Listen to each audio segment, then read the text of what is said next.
Good shooting. That was good shooting, all right. Holy shit. Oklahoma. It's a land of red dirt, heavy skies, and sweeping plains. It's flat, predictable. But hidden away in the southeast corner is a wild card in the waiting. This isn't Oklahoma as you know it. This is Venator, a hunting retreat pulled straight from the wilds of New Zealand and dropped here in the heartland. Picture this: massive bulls and red stag roaming the landscape, and a team of Kiwi guides who seem out of place yet entirely at home. The bullet just went right there. This is a side of the Sooner State most will never get to see. A hidden gem of world-class hunting and expertise. Venator is raw and refined, and it's waiting for those willing to venture off the beaten path and discover it.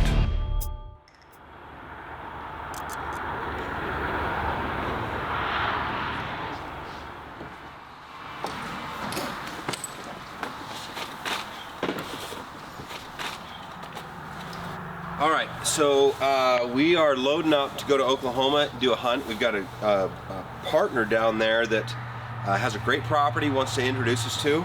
We're kind of scouting it out for a new training location. So we're gonna jet down there. So it's like 18 hours driving, and we're thinking, man, we can fly down there in 6 hours. So we're kind of gaming this out. We watched for a weather window. There's 3 of us with bags, with camera gear, with guns, and safety gear and plane gear, and man, we are going to be tight on weight. So we're going to get this trimmed down to the nub, make sure we weigh everything, get our weight and balance sorted out, and then we're going to get on our way. So 20, 28, 25, so 20, 28, and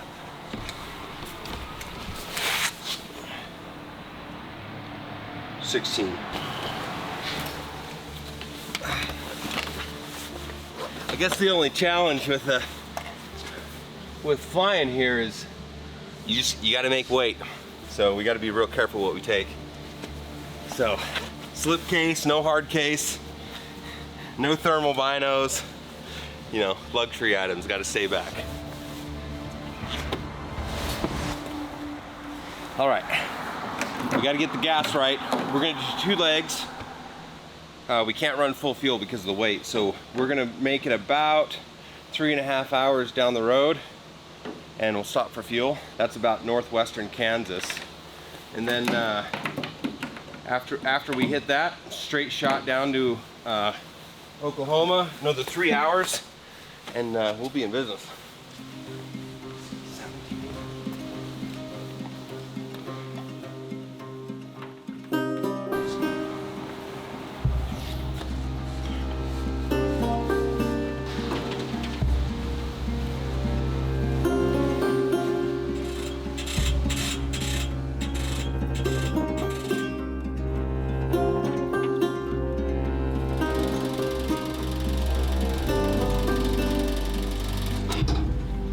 Clear prop.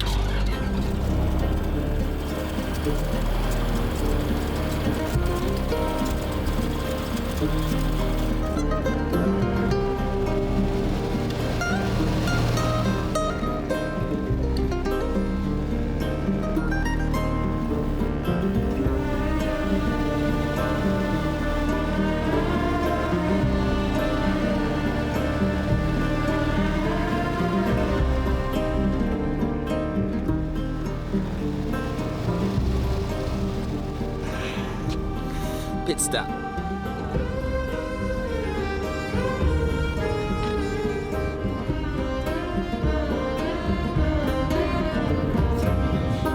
It's right on the borderline. Should I add more oil? Put it out on the belly of the plane, or should I not? Better err on the side of caution.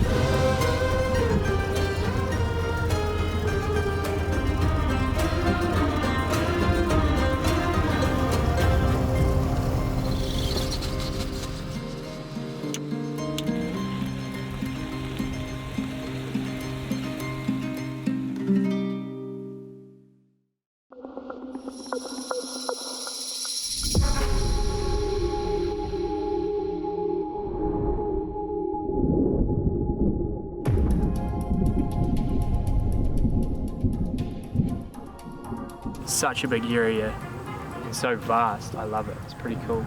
It just feels so wild, like so open and vast. Yeah, that's how I'd describe it.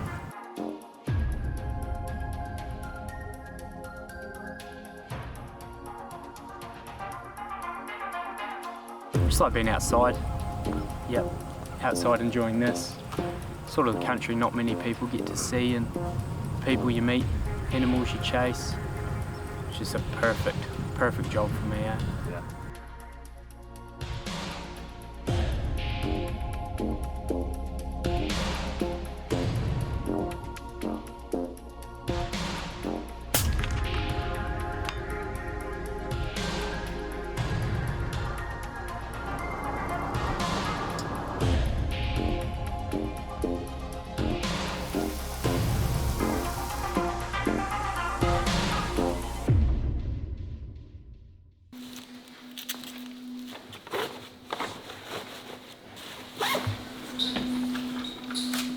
Well, we brought the old trusty 7PRC Nexus. This thing has been all over the world this year, and I couldn't talk my dad into bringing a different rifle.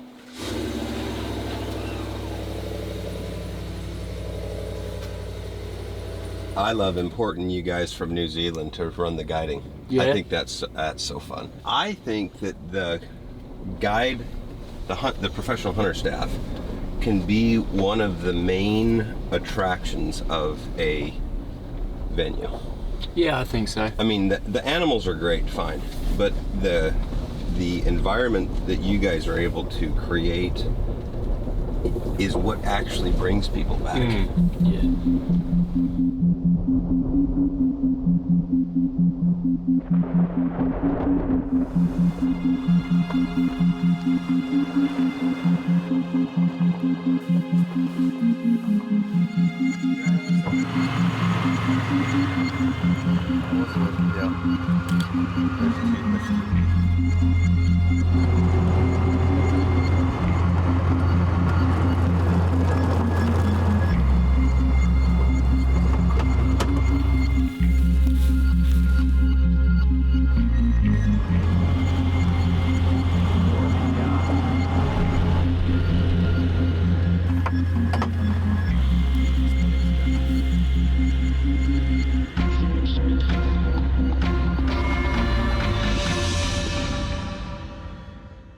Looks like we've got a stag over the hill. We're gonna work our way around the corner, see if we can get a look at him. The grass is tall. I think we're probably tripod shooting.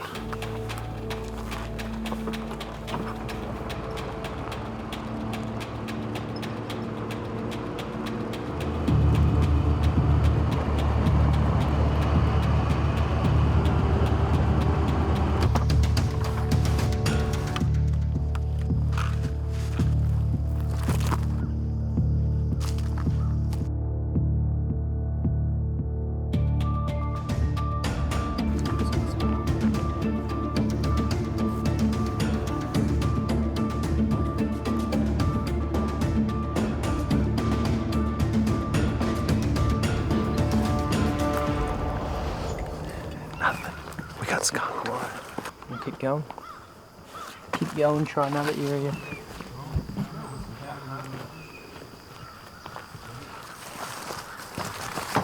We're just checking another spot out. We'll hike up over the hill, glass this bottom, see if anything's moving. It's pretty slow this morning.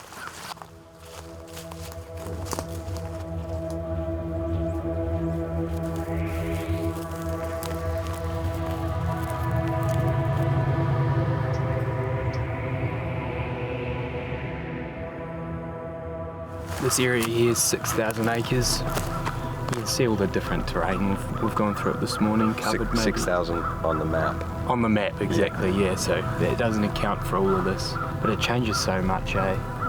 Some of these big rocky canyons and then all the meadows down the bottom. It's pretty cool.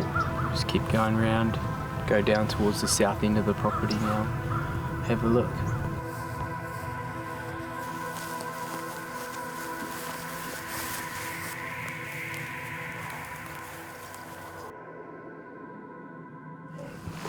It's a cool looking stag.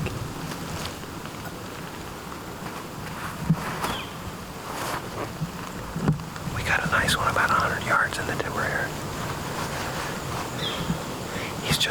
show some more.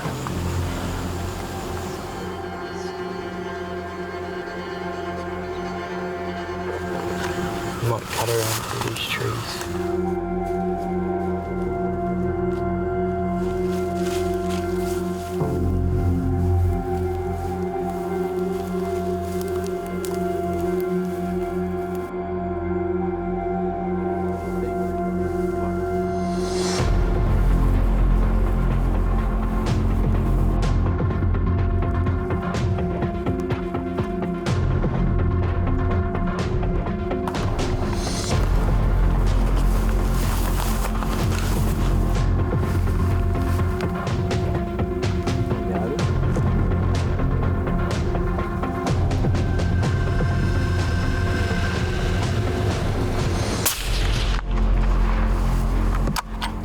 That was fast.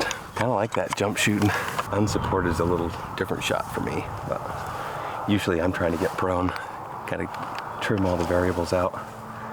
That was pretty fast. We figured they'd either pop out by the pond, and if I didn't get a shot there, maybe another 400, so I had between 200 and 400. This grass is pretty tall. 400 wouldn't have been a shot for me. It only took one shot, but I'm not sure if I'm gonna make any claims to what the shot was.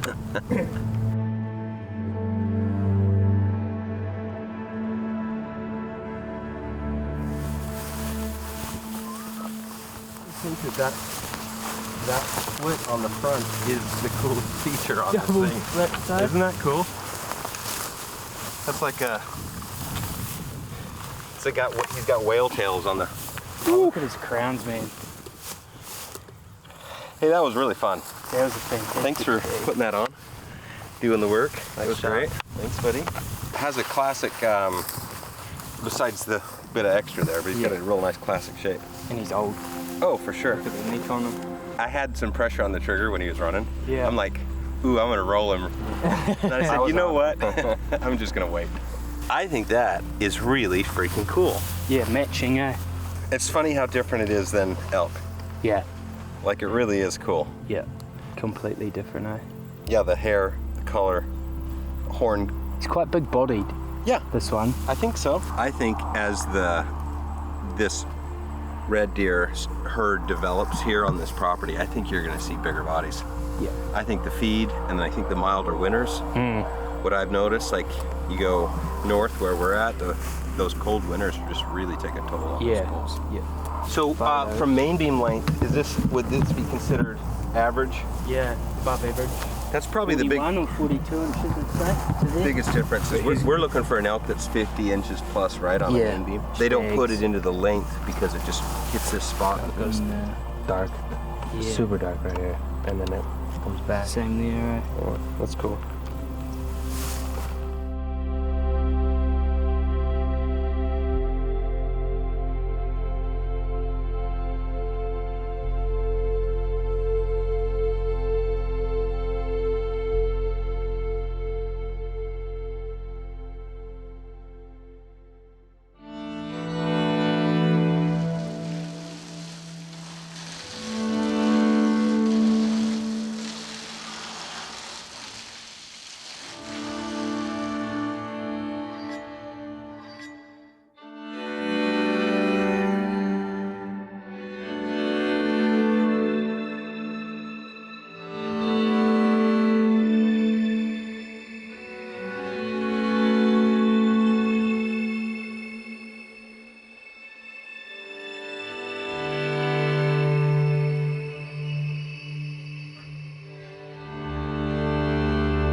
Okay, so I'm done. Derek's gonna get behind the gun, and we're gonna chase some elk. They've got a bunch of native elk, and there's some elk that have been brought in with other genetic. Yeah.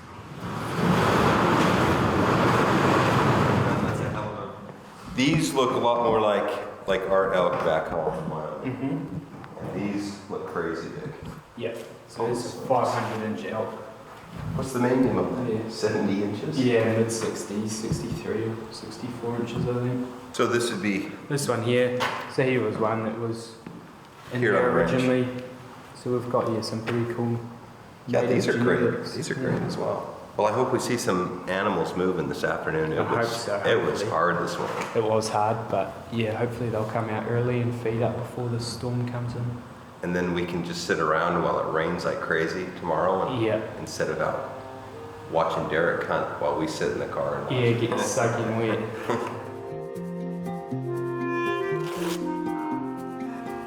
Dad put on a clinic this morning, so I gotta make a good shot or else I'm not gonna be in the hot seat.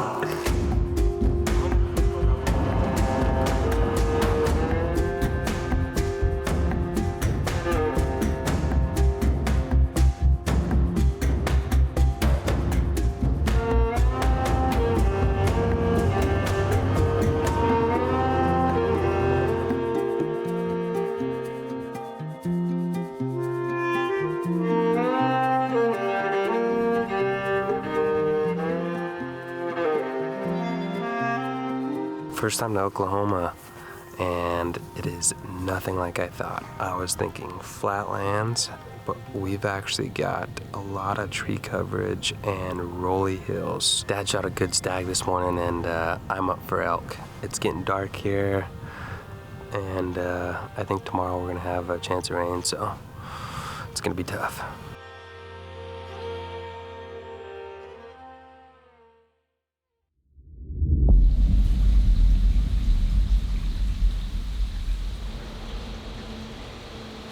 Man, we're about right there at the end of that movement. I think that we're gonna have about a 2-hour gap here in the rain coming up in about 30 minutes. So let's hope the animals take a break from hiding out under the trees and get out there and try to eat and feed here in the middle of the day. We've got to shoot a perfect gap to get home in the airplane. We all want to go home, and if we get 3 or 4 days of this, man, we're gonna be stuck inside and stuck here. But gap for hunting, gap for flying home. I think maybe there's a couple opportunities to make this work.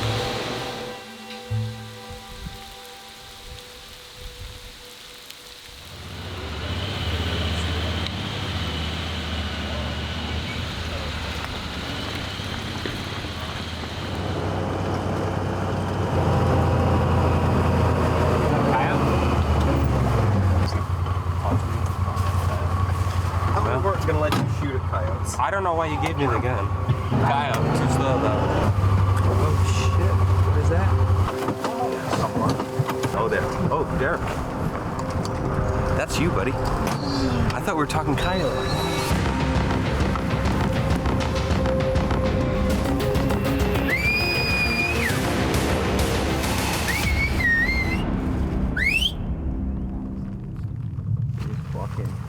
Too slow. Bro. Dude, I thought it was a coyote. Sorry. Fuck, that was a big bull. So it's like, oh, shoot that. And I thought we were seeing another coyote. So I'm getting the gun out. I'm looking for a coyote right in front of us. Not a freaking big yellow elk over at Big old bully, yeah. That's so funny because you're like, I found the most successes in the rain, the big old bulls. Right then, 30 seconds later. Big bull.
That was good shooting, all right. Holy shit. First one, definitely The knuckled. last one, I thought you were like, why not shoot before he goes in the trees? But you just squeaked it past, just barely. I heard the thump. Yeah. Did you get him on the last one? Yeah. Ah.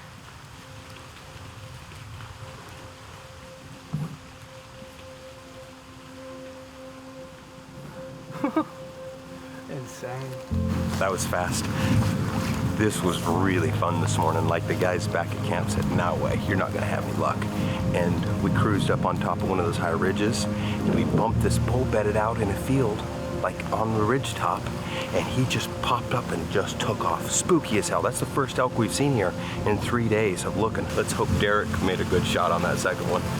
And we've got him anchored. Massive bull, massive.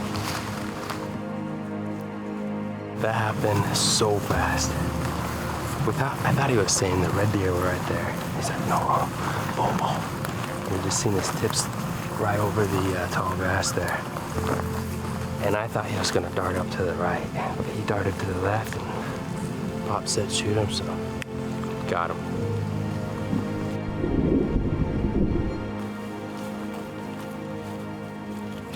Dude, look at that one on Look at that thing. Quite bladed on that far side, eh? That's freaking badass. That's so cool. He's bigger than I thought. Good shooting, boys. I had nightmares all night. About what? Giving you shit and then Missing? and then me missing you. Very good.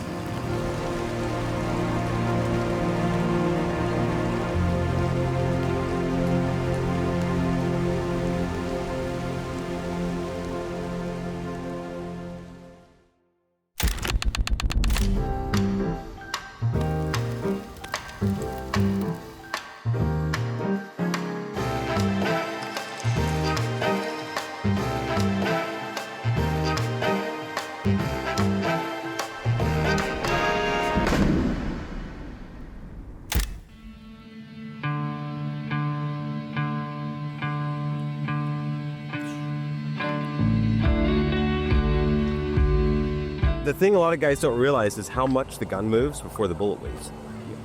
I mean, it'll move 1/8 of an inch backwards before the bullet exits. So anything you do that changes the way the gun moves in that 1/8 of an inch, it'll change your point of impact.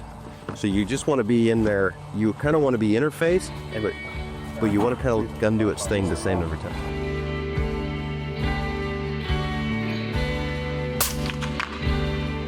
The bullet just went right there. Just have to be super passionate, like completely love what you do. If you didn't enjoy this work, then you'd hate it because it's pretty intensive. I think that's a key for a guide, you know. Got to be fun, having a good time, enjoying what you do, because you guys will pick it up as well. But yeah, we all get along super well, hunting in the off season and in the season as well. So these other boys that are here with me, Joe, Jared, Sean, Josh, we'll all go into the mountains and do week-long trips, week hunting tar and chamois, week with the girlfriends, week back in the mountains, just finding them the animal that they've come halfway across the world to hunt, seeing them make a good shot, put it down. Sharing in success. Yeah, and the success, yeah, exactly. It's pretty cool. A lot of emotion when they take an animal that they've thought about for 5, 6, 7 years. Pretty rewarding, yeah.